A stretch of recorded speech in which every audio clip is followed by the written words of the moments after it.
video of the falls. That's a thermal, that makes thermal hot water to go to, it comes from underneath the ground, it's a hot spring there, goes to the hotel over there. But this is, I believe this could be a seasonal spring, but I'm not sure. It's right there.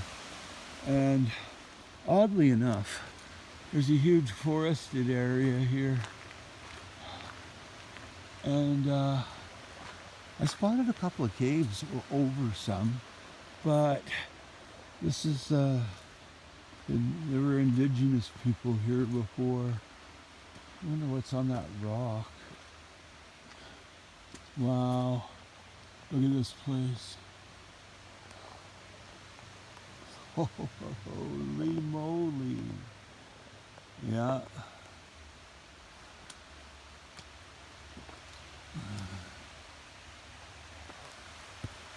Yep, forest bathing at its finest. I'm going to hug a tree. Looks like quite a worn trail, hey? Goes way up here. Oh my. There's a tag there.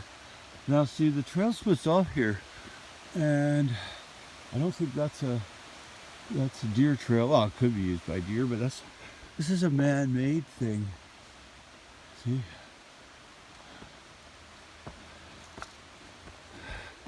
Perfect example of a school marm. It breaks off there easily. Don't camp there. Wow. Look at that cedar, eh? Yeah. Wow, boulders like you wouldn't believe here. Holy. Yeah. And again, the trail splits off here. There's something up there. Maybe a geocache. See it right there? Oh my, let's go have a look. I don't think it's a geocache. Maybe, I do think it a little bit. It's a lock of some sort. Look at the trails here. Oh wow. Don't know what that is. Look at this place. It's the forest. You're in the mountains now. Yep. Well, have to keep it down to 3 minutes for a short. Look at that tree. Look at the trail. I'll make another one.